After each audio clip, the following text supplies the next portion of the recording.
Carlos Fonseca, un autor ya conocido por nosotros, autor de la novela Austral. A mí me parece que esta novela, más que un viaje de aventuras, es un viaje de aventuras por el lenguaje, ¿verdad? Lo que hace es precisamente sacar toda esa fuerza natural que se escandaliza un poco frente a la cultura, pero igual la cubre, digamos, ¿no? Pareciera ser que se une naturaleza y lenguaje. Cuéntame un poquito, por favor. Sí, Hablas de bueno, Eva Perón también. de muchísimas cosas. Hablo del norte de Sí, Argentina, sí, de todo, exacto. De Humahuaca. de Humahuaca, pero claro, lo que apuntas es cierto, es decir, una novela que tiene muchísimos hilos, pero la pregunta es qué junta todos esos hilos. Y yo creo que, como bien mencionabas, hay una reflexión sobre el lenguaje y sobre qué significa el lenguaje y qué significa pasar del silencio a la palabra, o tratar de pasar del silencio a la palabra. Y eso es lo que junta las tres historias que están en contacto acá, la historia de un último hablante de un idioma indígena, la historia de una escritora fásica que está perdiendo la lengua, y la escritora de un sobreviviente del genocidio guatemalteco que intenta de alguna manera retomar el recuerdo, que también siempre lo retomamos. La, de, la del Nacido en Guatemala me hace acordar muchísimo a una novela que ha aparecido aquí, que se llama Me despierto temblando, una novela que ha ganado el premio LIT y que habla precisamente de los desaparecidos y los muertos asesinados durante la dictadura de Ríos Montt en Guatemala. Pareciera ser que estamos como mirando al sur mucho, ¿no? ¿Cómo lo Sí, ves tú? yo creo que en definitiva, yo creo que, bueno, todos estos debates que tienen que ver con debates sobre la memoria que ya vienen desde los 80 y los Claro. 90 creo que han entrado como en nueva etapa, ¿verdad? Mencionas esa novela que voy a buscar, pero la verdad es que no sabía cómo se llama. Despertar, Me despierto temblando. Es despierta una temprano. novela de Jimena Santaolalla y Voy que a te la buscarla. recomiendo mucho. Es una primera novela, pero muy, bueno, muy efectiva, digamos, para lo que quiso lograr. Maravilloso.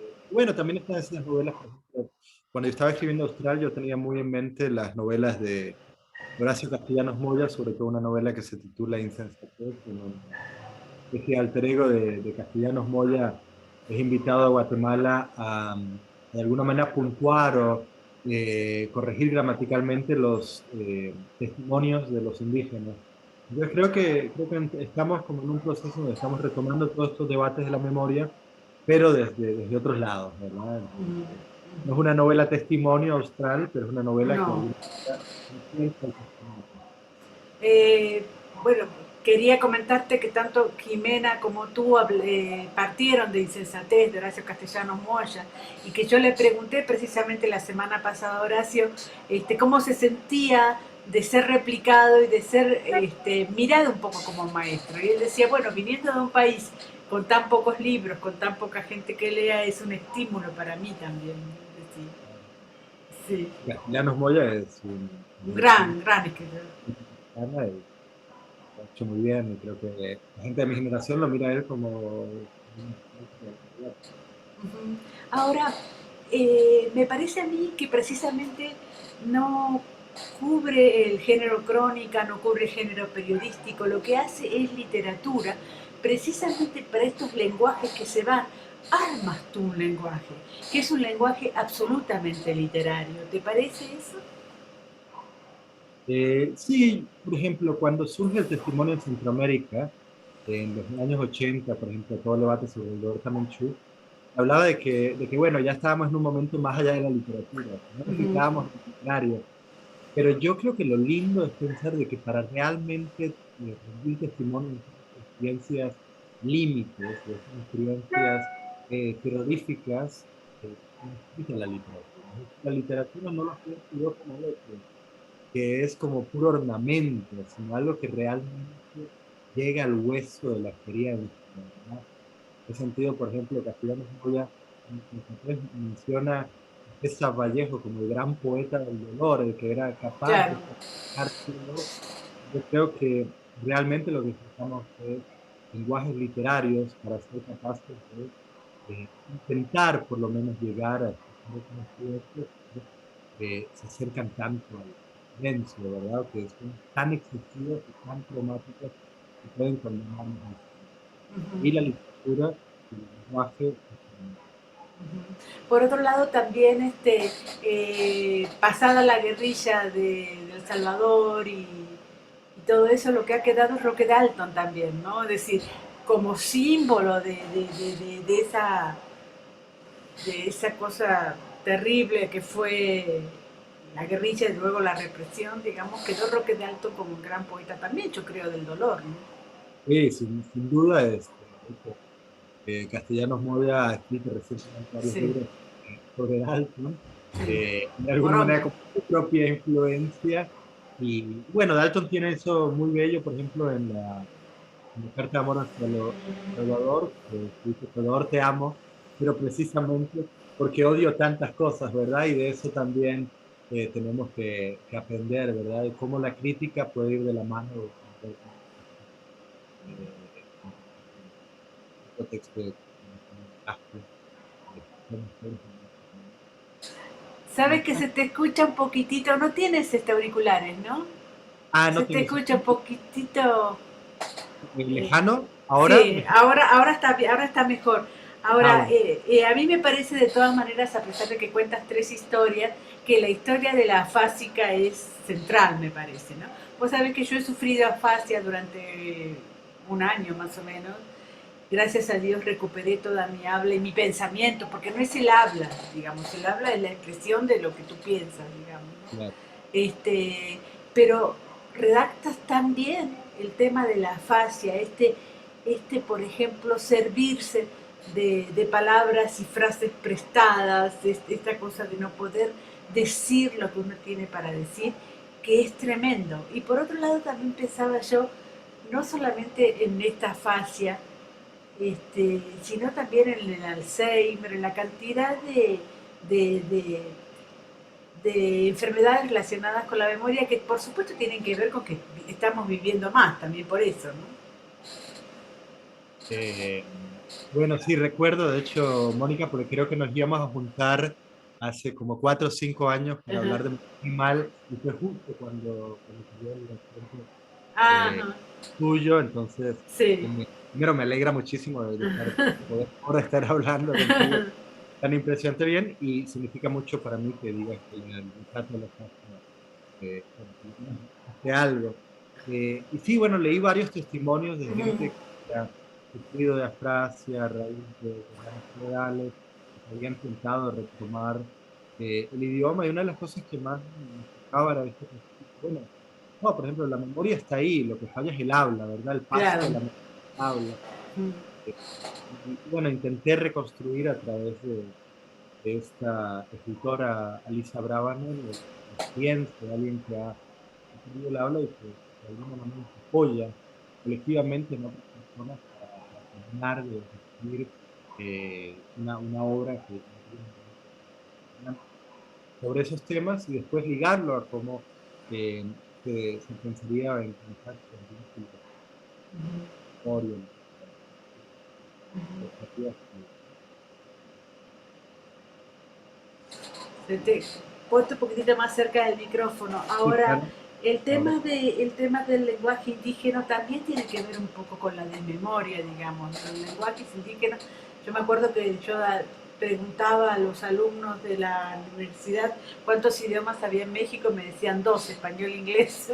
Este, cuando hay 68 lenguas indígenas, pareciera ser que esta reconstrucción de tu personaje también habla un poco de la lejanía de los personajes, del lenguaje indígena, y ¿no? O bueno, yo indio.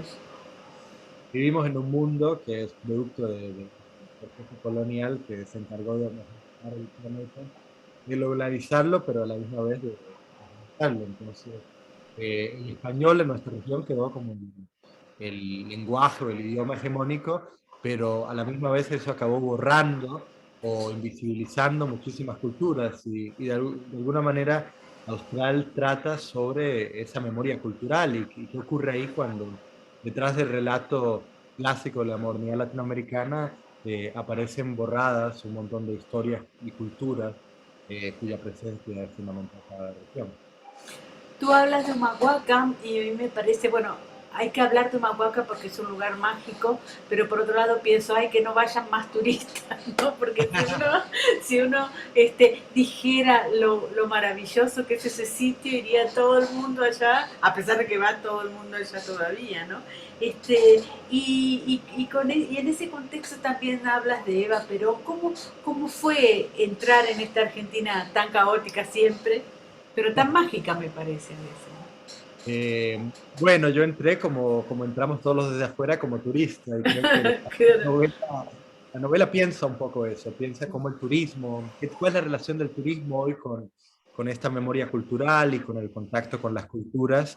Pero precisamente una de las cosas que me encantó de Humahuaca, yo había estado antes en el desierto de Atacama, que sí siento es mucho más turístico, mientras que al momento de ir al norte, al momento de ir a Salta, Jujuy, Pumamarca, a Humahuaca, sentí que, bueno, todavía era turístico, pero que se guardaba algún sentido de autenticidad bastante importante. Y bueno, la novela trata sobre eso, cómo los viajes de los antropólogos del siglo XIX se han convertido en viajes turísticos y qué significaría, por ejemplo, mantener una cultura en un mundo globalizado y del turismo, en donde es muy difícil separar las dos, separar el intento genuino de conocer otra cultura del intento también de compartir la mercancía Sí. de un mundo capitalista, ¿verdad? Sí, Martín Caparrós lo ha analizado en América, ahora hablando precisamente de esta pérdida de la cultura en lugares como Lima, como Perú, bueno, también como el norte argentino, digamos, ¿no? Pareciera ser que el turismo es un poco como la naturaleza, arrasa con todo, arrasa con la cultura, con las costumbres, con todo eso, ¿no? Sí, bueno, yo en algún momento en la novela al protagonista, que es Julio, este escritor, este profesor de letras, un poco ahí amargado en la mitad de su vida, dice, bueno, en cualquier lugar que iba me consideraban un turista, ¿verdad? Y para él esa es como la gran angustia. Como un ser sin identidad, un ser globalizado, pero que en cualquier parte no nada más es turista. Creo que sí, de alguna manera está tratando de salir de esa como de identidad turística de extranjería por excelencia, ¿verdad? Sí, sí, en mis tiempos cuando era joven había muchísimos turistas que se diferenciaban los unos de los otros. Hoy hay un turista total, digamos, me parece. Claro. Es eso. Y bueno, hablando de tu carrera, esta es tu segunda novela en anagrama, ¿verdad?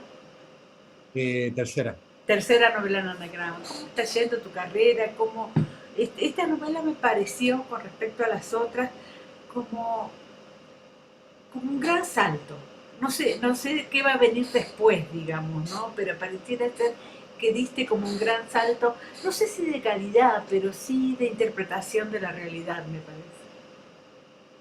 parece. Bueno, primero me alegra que eso, siempre uno queda con las dudas, pero si hay algo distinto en esta novela, primero sería el hecho de que es tal vez la primera novela que narro de una muy cercana a América Latina, ¿verdad? Ujú. Muy mal ya estaba un poco esas trayectorias que pasaban por América Latina, pero creo que acá narro desde un protagonista costarricense, como yo, que soy mitad costarricense, mitad puertorriqueño. Y segundo, también fue un proceso, uno empieza a entender cuál es el proceso de edición, ¿verdad? Al principio uno escribe la novela y dice, le pone el punto final y cree que ya está listo.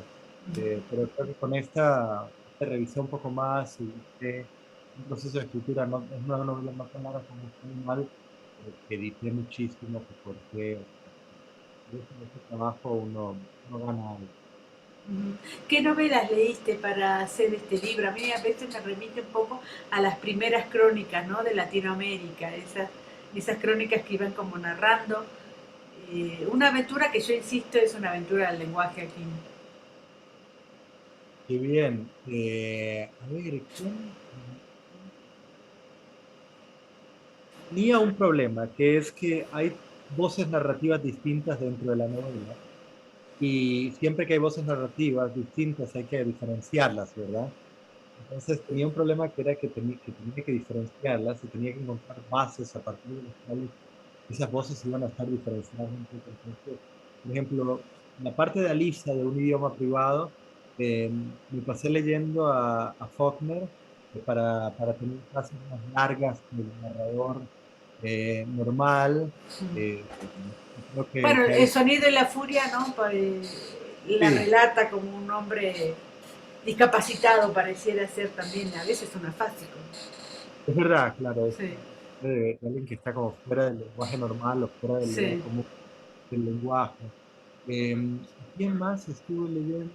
Interesantemente, estuve leyendo bastante a Rulfo, que es alguien que siempre se acerca al silencio, para quien el Ujú. silencio es importante, y que estilísticamente no creo que se haya dado tantísimo. En relación a las crónicas coloniales, siempre tengo presente los libros de Herzog y sobre todo un libro de Herzog muy bonito, que es La conquista de lo inútil, que Herzog escribe cuando, como una especie como relato de la filmación o el proceso de filmación de Fitzcarraldo.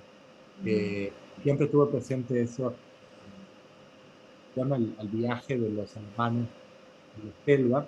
Y después nada, muchos documentos de primera instancia de indígenas que han perdido el idioma, de últimos hablantes, de apásicos, de gente que tiene testimonios del Museo Guatemalteco, regresé a Diego Bartamantú, regresé a otros testimonios. Leí bastante de los testimonios que fueron presentados por Matías Montt en el juicio, y un poco a partir de eso, eso me ayudó muchísimo a pensar los tres estilos. También hablas de Kafka como el gran previsor de lo que fue el nazismo, hablas de Nietzsche, hablas de que escribe desde la locura, digamos, ¿no? También hablas de Proust, ¿no? Sí, bueno, esa idea de, creo que en algún momento el narrador dice así como, bueno, aquellos que realmente se sienten condenados son los únicos que tienen la solución.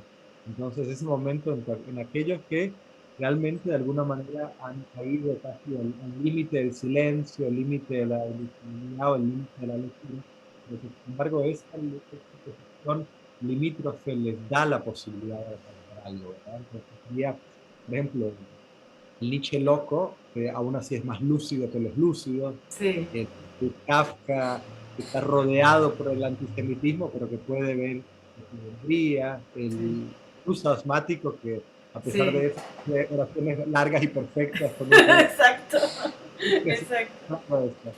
Exacto. Y bueno, la última me parece que explorador es como un antónimo de turista, digamos. ¿Siente que ha sido un explorador de Latinoamérica en este libro austral? Sí, bueno, yo creo que a mí siempre me gusta esa idea de atravesar, ¿verdad? Ujú.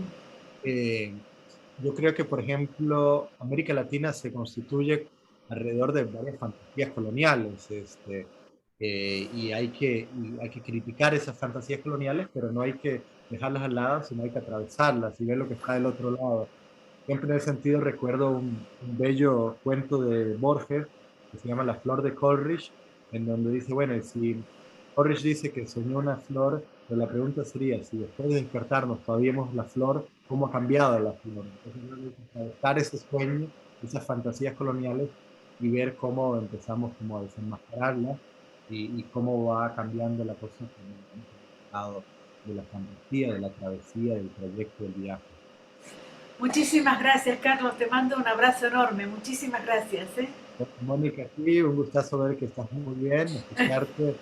Un abrazo a todos.